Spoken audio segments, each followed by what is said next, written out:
Media centre हुकूमत पाकिस्तान का।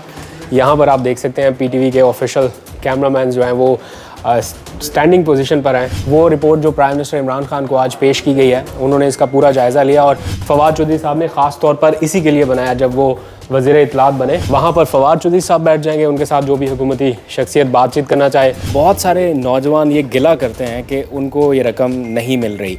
Bank इतनी सुस्ती का मुजाहरा कर रहे हैं या आपकी तरफ से कोई मामला गड़बड़? मैं जब आया तो उस ऑफिस में तो मट्टी पड़ी थी फाइलों पे।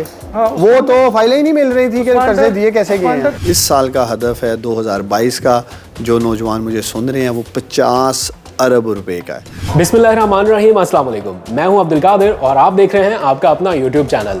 आज तारीख है 6 जनवरी और दिन है जुमेरात का। इस वक्त मैं पीटीवी हेडक्वार्टर में हूं। वजह मैं आपको थोड़ी देर में बताता हूं। कल मैंने आपको अपने व्लॉग में बताया था कि कुछ बड़ी बड़ी अचीवमेंट्स हैं मौजूदा हुकूमत की, साबिका हुकूमतों के रिकॉर्ड तोड़े जा रहे हैं, लेकिन उसके ऊपर इतनी बात नहीं हो रही। तो आज एक और रिकॉर्ड के ऊपर बात हो रही। कल मैंने उसका हवाला आपको बताया था नौजवानों में कर्ज की तकसीम के हवाले से, तो वो report prime minister Imran Khan को भी पेश की गई, लेकिन उसके ऊपर चूंकि ज़्यादा बात नहीं हुई तो प्राइम मिनिस्टर ने भी हिदायत दी कि इसके ऊपर बात करें। अपने तर्जुमानों को कहा कि वो जाकर मीडिया के ऊपर बात करें। तो फवाद चौधरी साहब और जो इस प्रोग्राम के सरबराह उस्मान डार साहब हैं, वो कुछ ही देर में यहाँ पर आकर ब्रीफिंग भी देंगे। और इस वक्त मैं पीटीवी हेडक्वार्टर के उस सेक्शन की तरफ आहिस्ता आहिस्ता बढ़ रहा हूँ, तो सोचा ये मनाजर भी आपको दिखाऊं, बिकॉज बहुत कम ऐसे मनाजर आपने ऐसी राहदारियाँ देखी हैं जहाँ पर ये प्रेस कॉन्फ्रेंसेज होती हैं। कहाँ पर होती हैं? वफाकी वुज़रा कहाँ पर आकर बैठते हैं और इन प्रेस कॉन्फ्रेंसों में ज़्यादातर क्या बातचीत रहती है, तो आप टेलीविज़न पर लाइव देखते हैं, लेकिन इन राहदारियों से शायद वाकिफ़ नहीं है। तो मैंने सोचा आज आपको ये भी दिखा दूँ। तो ये पीटीवी हेडक्वार्टर की एक बिल्डिंग है इस्लामाबाद में, और यहाँ पर ख़ास तौर पर एक सेक्शन बनाया गया है। पहले तो आपने देखा फवाद चौधरी साहब पीआईडी में जाके प्रेस कॉन्फ्रेंस किया करते थे, लेकिन वो ट्रेंड उन्होंने ख़त्म किया और इस हेडक्वार्टर को थोड़ा आबाद किया गया है। और अब कुछ ही देर में फवाद चौधरी और उस्मान डार यहाँ पर आएंगे, लेकिन उनके आने से पहले यहाँ पर क्या सेटअप है, क्या तैयारियाँ हैं, वो चीज़ें जो आप लाइव देखते हैं, उनका बैक साइड पे उनके क्या होता है, कैमरे के उस पार क्या होता है, मैंने सोचा आज थोड़ा सा आपको दिखाऊं। फिर यहाँ पर देखिए media resource centre Fawad Chaudhry साहब ने ख़ास तौर पर इसी के लिए बनाया, जब वो वज़ीर इत्तलात बने तो उन्होंने ये रिसोर्स सेंटर बनाया। और फिर यहाँ पर आप देख सकते हैं मीडिया रिसोर्स सेंटर। यहाँ पर हमारा तकरीबन हर रोज़ ही आना जाना रहता है। थोड़े से मनाजर आपको दिखाऊं, तो अंदर आ जाइए। ये है जनाब मीडिया सेंटर हुकूमत पाकिस्तान का। यहाँ पर आप देख सकते हैं पीटीवी के ऑफिशियल कैमरामैन जो हैं वो स्टैंडिंग पोजीशन पर हैं कि हुकूमती तर्जुमान आए और उनकी प्रेस ब्रीफिंग हो। वहाँ पर फवाद चौधरी साहब बैठ जाएंगे, उनके साथ जो भी हुकूमती शख्सियत बातचीत करना चाहे, और यहाँ पर बैठ के हम उनसे क्वेश्चन लेंगे। तो बहुत प्यारा पाकिस्तान टेलीविज़न का वो उन्होंने ऐसे बना के दिया है कि जर्नलिस्ट जो हैं वो अपने सवाल जवाब अगर लिखना चाहें या बात करना चाहें तो उसके लिए इंतजाम हैं। फवाद चौधरी साहब की टीम के लोग भी यहाँ पे बैठे हैं, रिपोर्टर टिका खान सानी भी हैं, वहाँ पर हमारे बहुत ही प्यारे भाई बैठे हुए हैं, स्टिल फोटोग्राफ़र। तो ये मैंने सोचा थोड़ी ऑफ द रिकॉर्ड चीज़ें हैं जो अब रिकॉर्ड पे आ गई हैं वो आपको दिखा दूँ। अब इसी तरह और साफ़ी भी आहिस्ता आहिस्ता आते जाएंगे और अपनी अपनी पोजीशंस लेते जाएंगे। तो चलिए प्रेस कॉन्फ्रेंस शुरू होने वाली है, इसके बाद आपको मिलता हूँ। आप में से बहुत सारे लोग पूछते हैं कि कर्जा मिलते हैं कहाँ पर दिया गया, इतने कम लोगों को मिला तो क्यों, ज़्यादा लोगों को क्यों नहीं मिल रहा। तो ये पूरी वो रिपोर्ट है जो अब से कुछ देर बाद पब्लिक या एक तरह से पब्लिश कर दी जाएगी। इसमें वो रिपोर्ट जो प्राइम मिनिस्टर इमरान खान को आज पेश की गई है, उन्होंने इसका पूरा जायज़ा लिया और अभी कुछ देर में प्रेस कॉन्फ्रेंस में भी सबको दिखाई जाएगी, लेकिन मैंने सोचा एक्सक्लूसिव ज़रा सा क्विकली आपको बता। आप देख सकते हैं लिखा हुआ है कि 2 सालों में पीटीआई ने कितना पैसा अप्रूव किया। 37 अरब रुपया अप्रूव किया, जिसमें से 30 अरब रुपया तकसीम हो गया, जबकि पीएमएलएन के 5 सालों में 26 अरब रुपया तकसीम किया गया था। दावा ये किया जा रहा है कि इस मंसूबे के ज़रिए पीटीआई ने 50,000 लोगों को बराह रास्त मुलाजमतें दी हैं। ये मैं नहीं कह रहा। फिर कहाँ कहाँ पर पैसा तकसीम हुआ? 5 अरब रुपया सिंध में दिया गया, 2750 लोग जो हैं वो इससे मुस्तफ़ीद हुए। और कहाँ कहाँ पर जा रहा है? 70,000 ट्रेनिंग और 50,000 हाई टेक फील्ड्स में भी पैसा लग रहा है। फिर 10 अरब रुपया जो है वो स्किल प्रोग्राम में जा रहा है। फिर कामयाब जवान प्रोग्राम की जो इंगेजमेंट है वो, और ये सारा कुछ।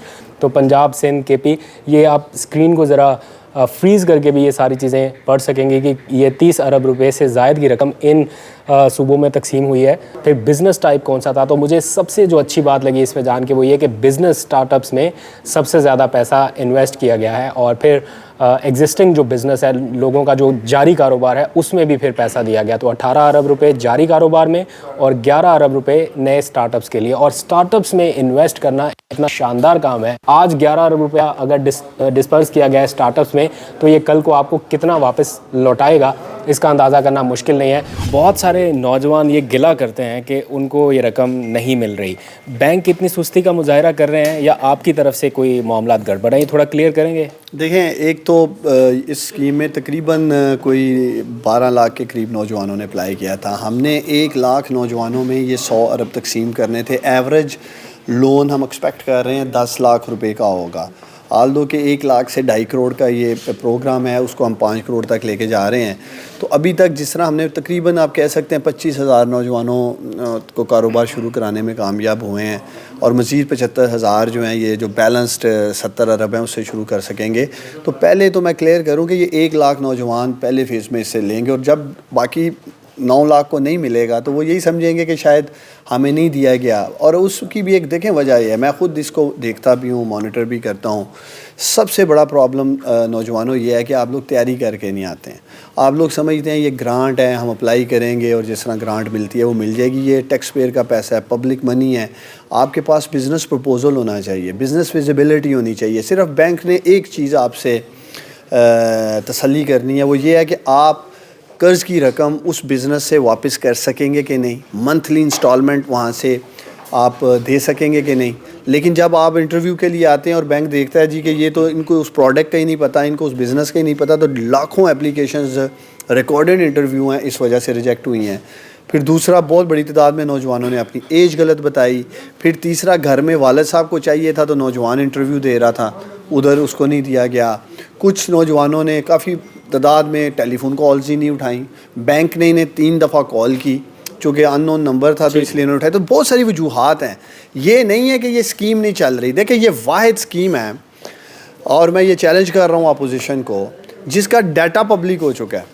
अगर मैं यहाँ 30 अरब रुपए क्लेम कर रहा हूँ, हमने तकसीम किए हैं, तो वो पूरा डाटा पब्लिक है। अगर आप कामयाब जवान.gov.pk पे जाएं, आपको सूबे wise, division wise, district wise, तहसील वाइज नंबर्स मिलेंगे, स्टैटिस्टिक्स मिलेंगे।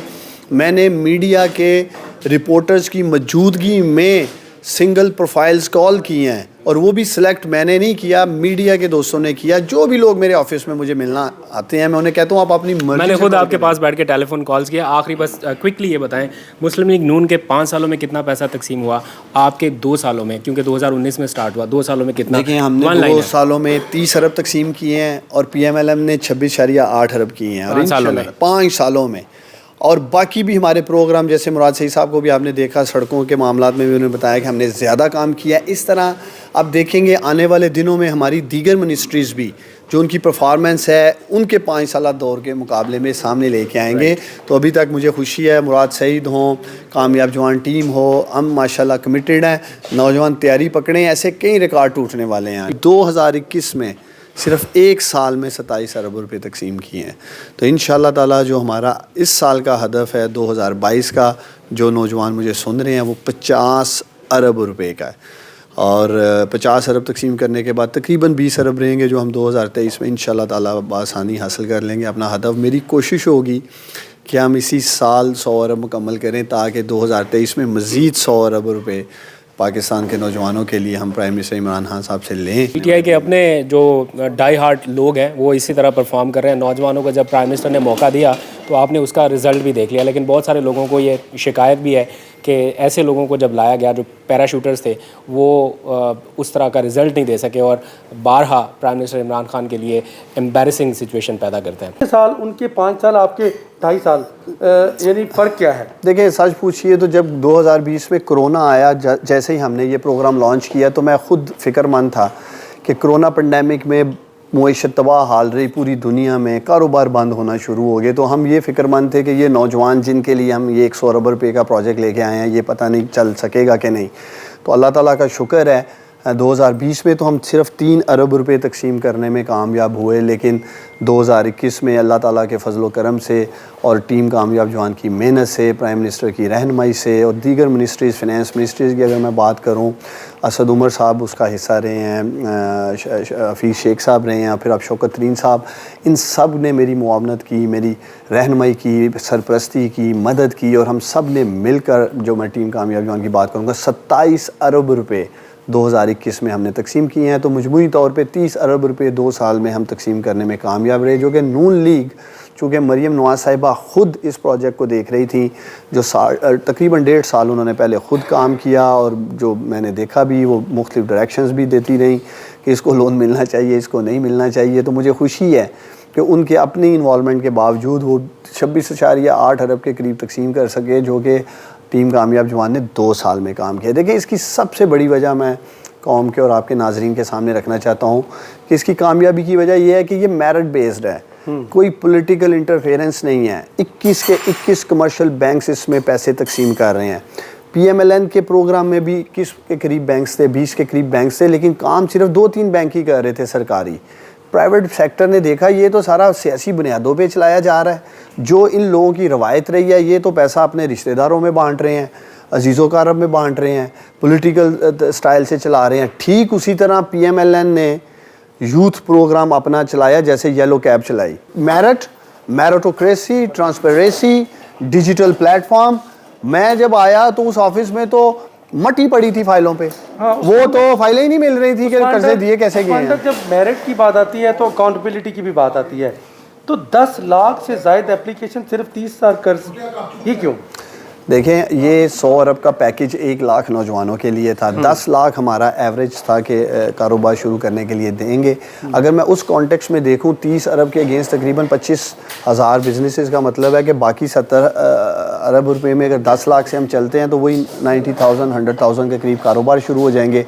अब जो उनमें से बेस्ट वन है, जो उनमें से बैंक्स देखते हैं कि जिनका बिजनेस प्रपोजल ठीक है। अब देखें, इस बात की भी गारंटी नहीं कि हर तरह का कारोबार चल सकता है, तो इसलिए ये आगे फ्रंट एंड पे बैंक्स बैठे हैं, वो एवेलुएट करते हैं कि जी टिका सानी एक अच्छी प्रपोजल लेके आ गए हैं, वेयर एज आपका कोई और कोलीग गया, उनको उसकी समझ नहीं आई है, उसको कर्ज नहीं मिल सका है। तो ये इंशाल्लाह ताला मैं नौजवानों को यकीन दिलाता हूँ कि सारा मेरिट बेस्ड काम हो रहा है। ये हौसला रखें, बेहतर तैयारी करके आएँ, और इंशाल्लाह ताला हमारी कोशिश है कि ये अपना कारोबार। सबसे ज़्यादा कर्ज कहाँ मिले? बस आखिर पंजाब में, चूँकि पंजाब की आबादी भी ज़्यादा है और पंजाब से एप्लीकेशनें भी तकरीबन 9 लाख आई हैं, तो इसलिए पंजाब में ज़्यादा